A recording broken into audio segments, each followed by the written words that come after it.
What is up, guys? It's Kyle here from Team Moon. Today we're going to give you a deck profile on my X-Saber deck. And I've been playing this deck since about 2010 or 2011. And it's always been one of my favorite decks of all time, and I'm really glad to have it back into my arsenal of decks. Came first place with this at Locals this week at the OTS. And it was a really hard, kind of fought out tournament, but I did come first, and I'm really glad for that. And this deck has some good matchups in the current format, but it does have its weak points against like stuff that heavy combo decks like Metal Foe and stuff like that. But all in all, it's a really solid deck, and it can get around pretty much any kind of board because there's a lot of big beefy monsters and it has a lot of back row destruction.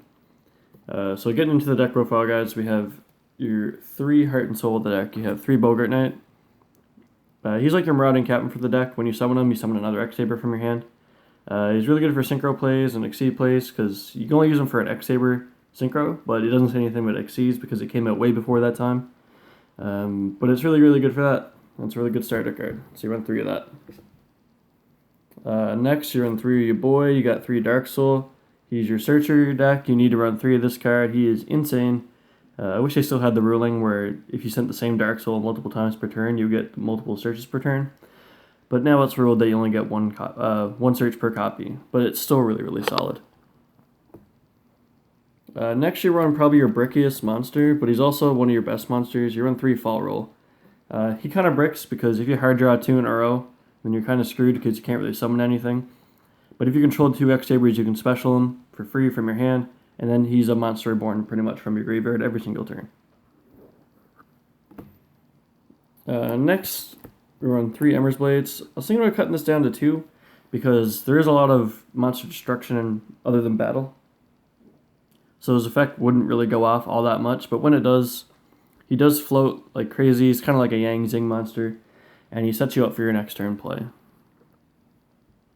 Next for the tuners, you run 2 Fulhelm Knights. He's really good. He negates an attack, and he specials something from the graveyard when he destroys something by battle. But the 1300 attack doesn't really help him to do that very often, as you would probably assume. But he's really good overall. He's level 3 tuner. He's a warrior. Next, you run 2 Pashules. This card can't be destroyed by battle, which comes in really handy against the Invoke deck because they can't really get around it other than popping it with a Dryden or something if they run that. But other than that, he's a really good wall, and you can special summon from the deck with the card you'll see later. And lastly, for the tuners, you run 2 Arabellums. You're running these because you run another card in the deck, and the fact that this is a level 3 beast tuner is really important. Also, he has an added bonus where if you inflict battle damage with this card, you make them discard a card, which does come up sometimes, but not all the time, but it's pretty good. And for the one of the last monsters in the deck, I run the 1 Rescue Cat. So glad this card is back. This card is crazy.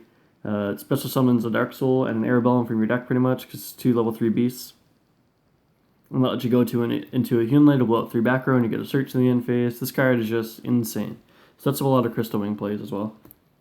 And lastly for the monsters, you run 1 Maxi because it's at 1 and you want to max out on it when you can. That's it for the monsters. For the spells, you run 2 Tenkies. You run these just for consistency so you can search Bogart Knight. He's your only target, but he's one of your main starter cards, so you want to see him as often as possible. Next to the spells are all just 1-Ms. You run 1 Instant Fusion because it's not like a vital combo piece for the deck, but when you do see it, is pretty good. And you want to see it kind of like mid game because your deck needs a lot of setup because where it's relatively slow. You run 1 Rhoda so you can search your Pashul or your Fulhelm Knight. 1 Soul Charge just for doing extended plays, and 1 Regeki for a board clear. Next for the traps, you run 1 Reinforced Truth. Now, a lot of people probably don't know what this does, but what it does is special summon a level 2 or lower warrior monster from your deck, and you can't conduct your battle phase this turn. But if you pop this during your opponent's end phase and you summon your Pashul, and then you summon your Rescue Cat, that's like an automatic Crystal Wing. It's ridiculous. It's also good to summon the Pashul on your opponent's turn if they're trying to OTK you, and you want to set up a wall so they can't get past it in the battle phase. Next, you run 2 Gundam Z-Calls. I was running this at 3, but I was finding it was bricking, and you see it when you need to. But basically, it special summons 2 X-Sabers from your graveyard. Any 2 X-Sabers, mind you, so it could be Gundams, could be Fault Roll, it could be anything. It's crazy. This card is insane. Next for the chest, you run 3 Quakings. This has good synergy in the deck with Full Helm Knight, because when you destroy a face-down defense position monster with Full Helm, you get to special summon an X-Saber from your graveyard. So that's really good.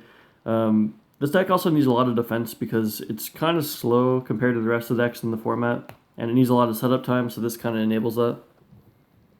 Next, you're running just the 1 Storming because for space reasons, like you need a lot of defense, but I'd want to bump this up to like 2 or 3, but there's not really any more room in the deck. Next, you're running 3D Barrier. It's broken. You need to run 3 of this in pretty much every deck that you're playing, without question. It's insane. Shuts down every other deck. Then you're running 2 Strikes and a Warning. These go without saying. They need the added negation just because the deck is kind of slow, but this allows them to set up a lot more efficiently. And lastly, you run the 1 Torrential, and that's it for the traps for another board clear. And for the extra, you're playing 1 Gotham's. He's a 3100 beat stick. He can loop your opponent's hand. I'm not playing Regagura because I find the hand loop thing doesn't come up too often. And I'd rather pretty much every other card instead of just a bricky Regagura, so I don't run that. But you can still loop 2 or 3 cards of your opponent's hands just by regular plays. So 1's good. Next, you're running 2 Hyunleis. When this card is synchro summoned, you can destroy up to 3 back row on the field. And that's crazy. You can destroy 2 Pendulum Scales and a field spell, or 3 back row, and it's pretty crazy. This card's like way more nuts than Twin Twister, and it came out years and years and years ago. You can get it out, so you're going to run a Cherry Beast. It's broken. You're going to run a Brio for clearing some fields. You're running Colossal Fighter. You do run a lot of warriors in this deck, so he does get pretty beefy. And when he goes, you can special summon something like a Hyunlei or something from your graveyard and just go off even further. You run Stardust Spark Dragon for some more protection and some just versatility plays. You run a Scarlight for nuking the field and doing extra damage. For anyone who can't see it, it's Scarlight.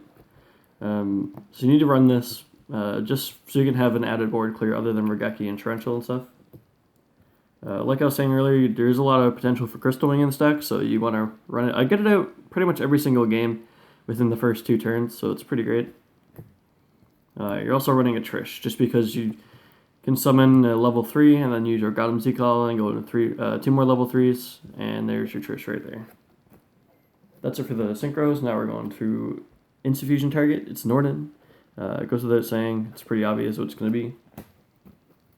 Next, you're running Utopia and Utopia Lightning. It's a really good combo to get over most decks, and it's pretty much needed in this format. You run a Castel just to get rid of problem cards and flipping stuff to pop with Full Helm Knight, so it has added synergy. And where you run 3 Fault Rolls, you do run the 1 Ptolemy M7. It's good for bouncing cards, and if you detach Fault Roll, you can also add Fault Roll back to your hand, special it again, and then special something else from your graveyard, so it's a really good combo extender card. There's so many combos revolving around this card, it's insane. It'd almost take like a brand new 10-minute video just to talk about how good this card is in the deck. Next, we'll go into the side deck, I suppose. Now remember guys, this side deck is just for myself at my locals. You can definitely change it to what suits your needs, but for the purpose of my locals and stuff and just around here, this is what I'd choose to side, so you can decide whatever you need. So I'm siding 1 DD Crow, 2 Flying Seas, 2 Effect Failures as my hand traps in the side deck. They work out pretty good. It's mostly for locals though, so I wouldn't go bringing this side deck to like a YCS or anything. For more board clears, if you need them, there's Double Dark Hole. For effect negation, we have 2 Chalice. Chalice is really good. For pendulum decks, we have Full House. Zoo, we have Chain Disappearance. And Blue Eyes, we have Grave of the Super Ancient Organism. Now these are all the decks that I have prevalent at locals, so if you don't need to run these, you don't have to, but I find all these cards just pretty much work out for what I need. And that's it guys for the deck profile. If you have any questions, you can feel to comment below. Shoutouts to Team Samurai X1 for the guest upload. Really cool guy. Make sure to subscribe to him on Twitch if you have Twitch Prime when you get to sub button, because I'm sure it's coming up pretty soon.